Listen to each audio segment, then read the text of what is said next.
complexities of the different networks and approaches to actions, collaborative actions, having in one room, I think this is really impressive and kind of encouraging to build communities. And maybe we can also, maybe this conference is a little start to build, I wouldn't call it network for now, but maybe at least a community that starts to work together in future times. Thank you. Thank you very much. So,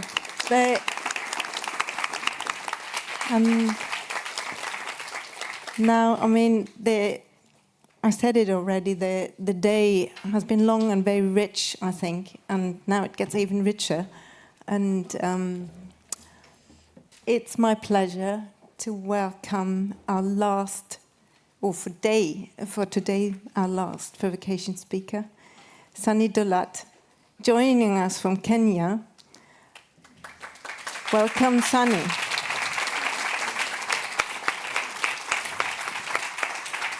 Sunny is a cultural producer, creative director, and fashion curator.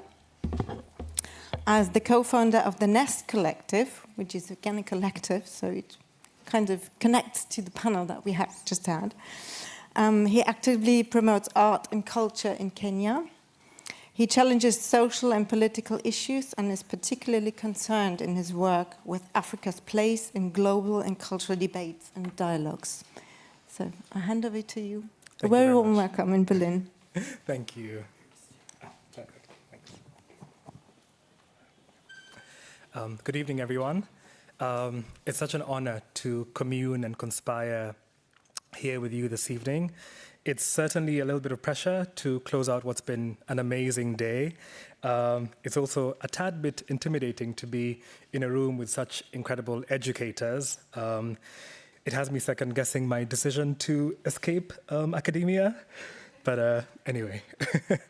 I always love starting my presentations with a little story. It's a rather odd habit I picked up in high school, but I find it always provides a gentle but always necessary transition into what we'll be discussing.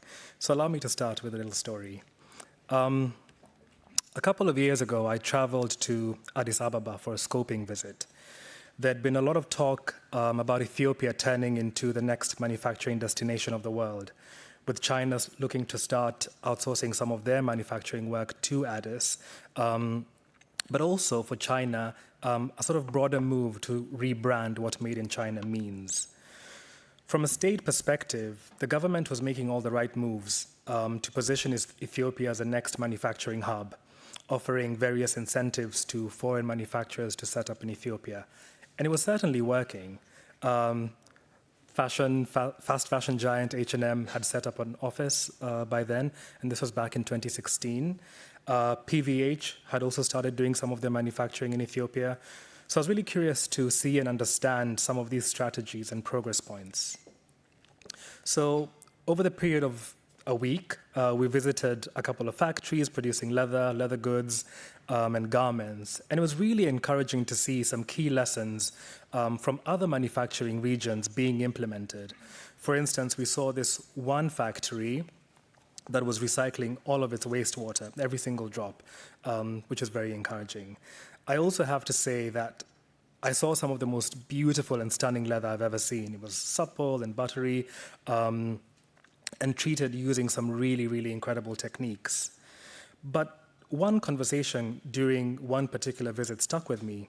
We visited this one factory, great premises, well lit, well laid out, great air circulation, great workflow, really relaxed environment. Overall, it was a really impressive operation. But they were only operating at about half of their capacity. Most of the stations were vacant. So I asked the manager about this, and they explained that it was planting season. And during this season, many of the workers simply just didn't show up because they were also farmers with their own land, and so they'd travel up country every time the relevant seasons came to prepare their land. Some of them would return after, but others wouldn't. So naturally, this posed a challenge for the factory, as every factory aspires to operate at maximum capacity for efficiency. they, they mentioned that one solution they were considering was on-site accommodations for the staff to deter from this biannual exodus. So essentially, an on-premises hostel.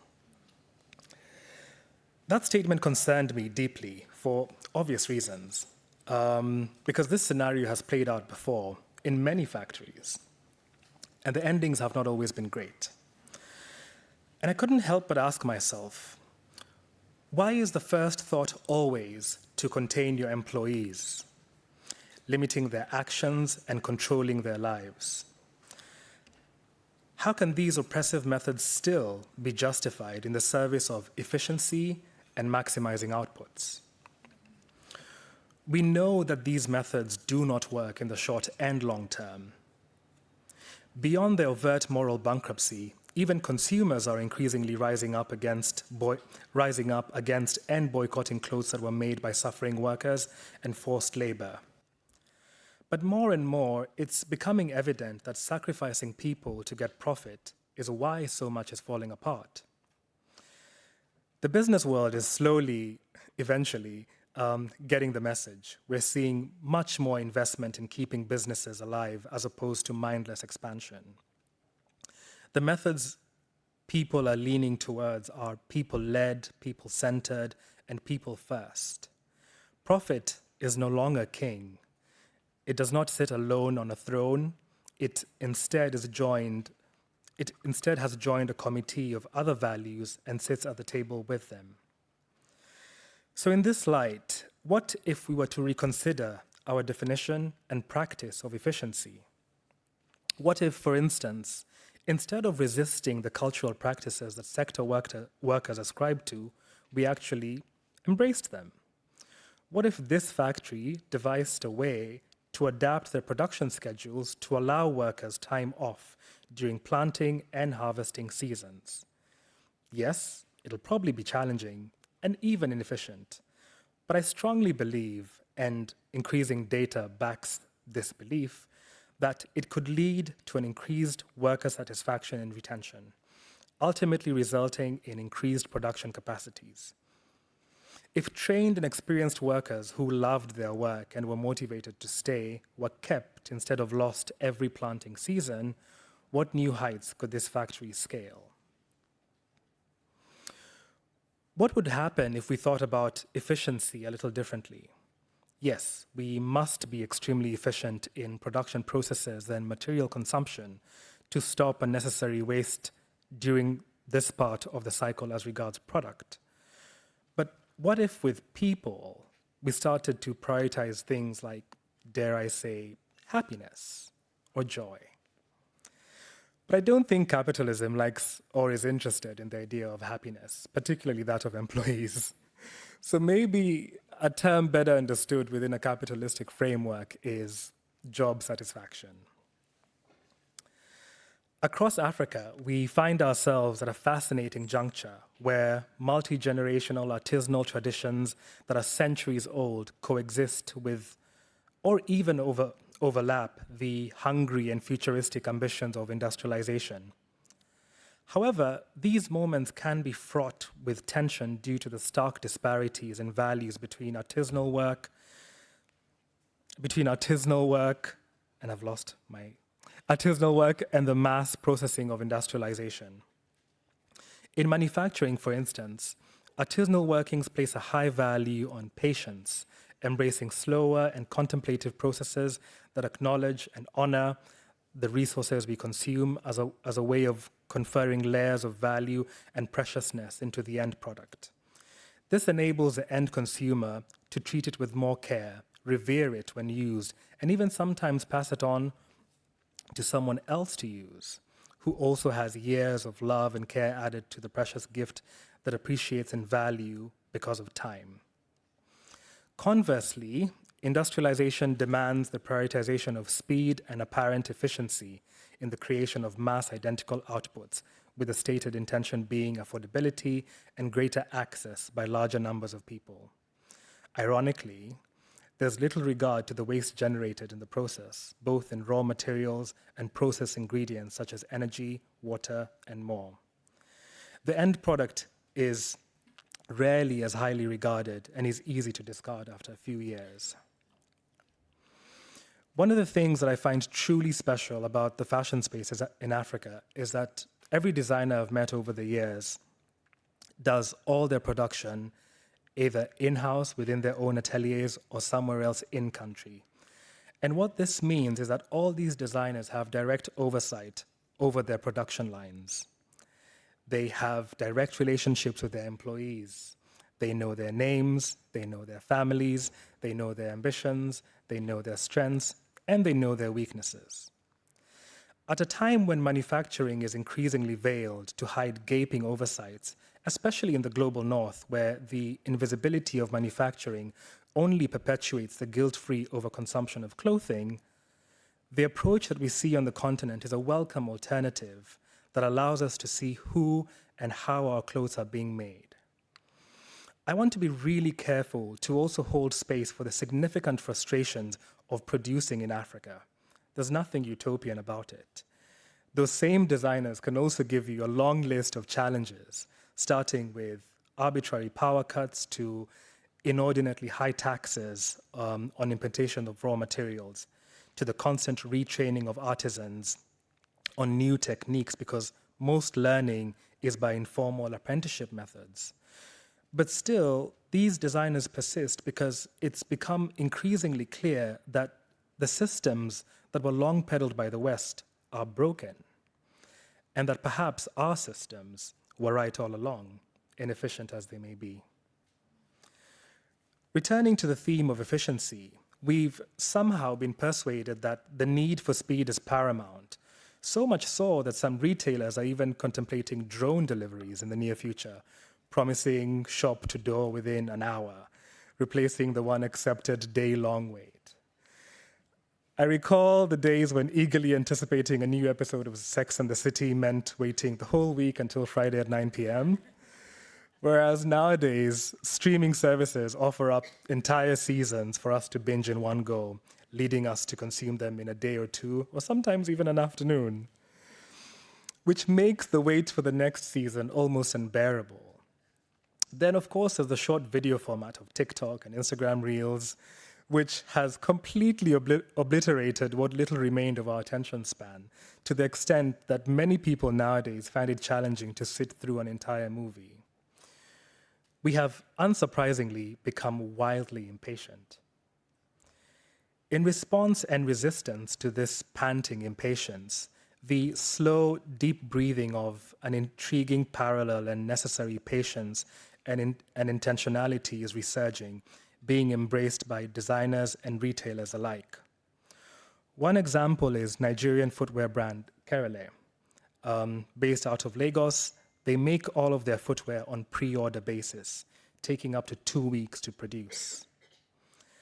Another is the e-retailer Industry Africa, who on their site have a made-to-order category, which has an extensive list of brands like Femi Handbags, Kente Gentlemen, Pepero, and Loza Maliombo.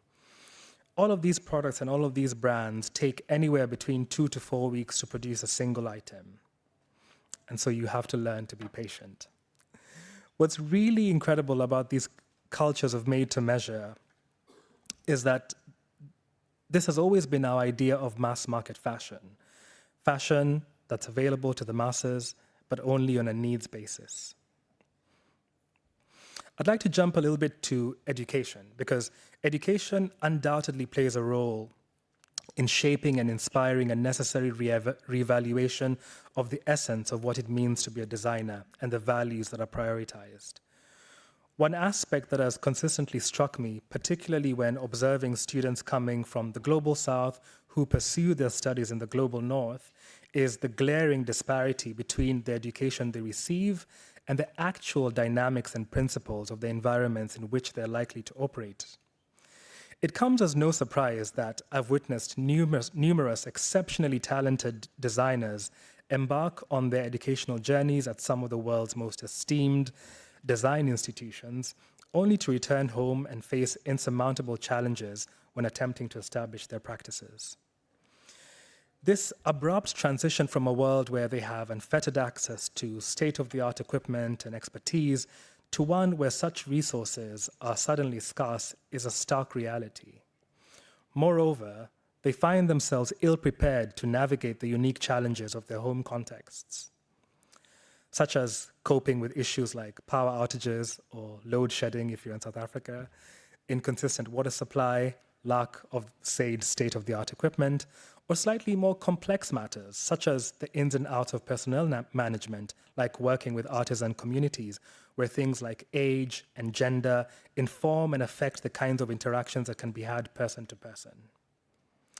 As a result, any earnest attempt to instill the values and systems they have acquired from outside encounter, and rightfully so, significant unwieldiness and at times pushback.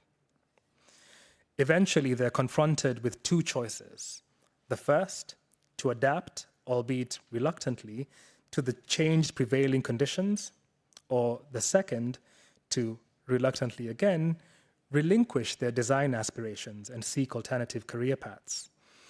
It sounds very dramatic and either or, but it's like studying to be a doctor and going home to work in a place with an insufficiently equipped operating theater, which also happens. Allow me to jump a little bit again, but I wanted to share a project that we did in 2021, which started out as a curiosity around the establishment of new textile heritages. Kenya, unlike other parts of the continent, doesn't have as rich a textile heritage. But I'd always wondered, must a heritage only be rooted in the past, or could it be forged anew in the present? So as part of a wider project exploring sustainable textiles, sacred textiles, and printed textiles, I worked with 2 Kenyan graphic designers to release a collection of 4 prints, exploring what our current ideas, questions, jokes, and statements about culture, aesthetics, and beauty could have with our eternal love for fabric, and obviously translate these into prints. The first of these was Nandi Flame, which was illustrated by the amazing Monica Obaga. And I'm happy to report that the fabric sold out in under 3 hours. So I think it's fair to call that a success and say that the questions we were asking were deeply resonant. However, the real success for me of that exploration was far beyond just the sales. It was important to me that the end product from our side was just a printed cloth, with no additions or further making, and for a few reasons. One was so that the product could be easily accessible to a wide demographic of people. But second, which is the most important one, was to facilitate a return to the age-old crafting tradition that has thrived on the continent for decades across generations. The incredible art of co-creation between maker and wearer, nowadays commonly known as made-to-measure or bespoke. It's the infinite possibility that comes with receiving new yards of fabric to remake in your own image into something that is uniquely yours. And the creations were quite something. One of my favorite creations was Mutamana, which is on the next slide, which is right over there, which is a traditional dress from Burundi made from the Nandi Flame fabric. I don't think I quite ever expected that this contemporary cloth that we had developed would be used to make indigenous dress. I'd also like to mention that the other prints sold out too, just in case you're wondering. But what I was truly unprepared for with this whole exploration was meeting people 2 years later who would tell me that they still hadn't gotten anything made because they were still in search for the perfect design for the fabric that they had. I realized that in those moments, we had somehow, almost accidentally, created something that people treasured so deeply and wanted to be intentional about. I'm still very curious about the things that we treasure, especially in this day and age where everything feels so disposable. So I'm quite keen to expand this work to really understand why people responded to it the way that they did. I have a couple of my own theories, which I'm currently testing, so I'll report back when that's concluded. But I think ultimately that this is where we have to return to as an industry, to the slow, allegedly inefficient creation of things that people treasure. This slowness serves as a necessary reminder that these products and materials they're made of take time to grow, to be harvested, to be dyed, to be cut, to be sewn, to be packaged, and to be shipped. In a larger sense, the reintroduction of time as an invisible constituent part or key ingredient in the manufacture of fashion echoes the rallying cry in the face of massive global change and social, environmental, and cultural upheaval that we cannot afford to be reckless with our own resources anymore, or even with ourselves.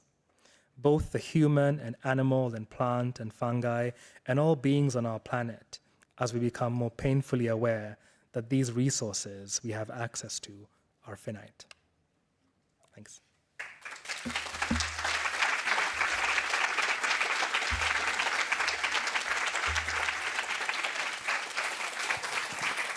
Thank you so much, Sunny. Thank you so much.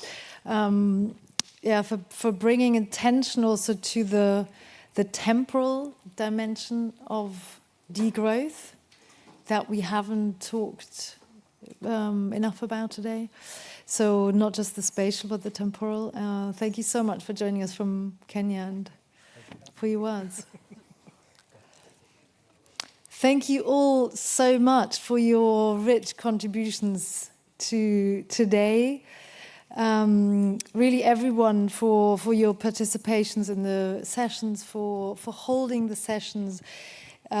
We feel very grateful, inspired, and also think that it's a good place to pause now, to reflect, to share a drink.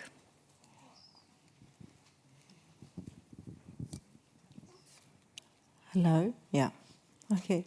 So, well, the first day has been made, and I think actions are already emerging and conversations have been starting. And our community quilt is growing. I don't know if you've been to the space and joined it, so there's time tomorrow to continue. And as we also announced this morning, we're facilitating an open outcomes workshop tomorrow afternoon, so where everyone can propose formats and ideas that we kind of commonly will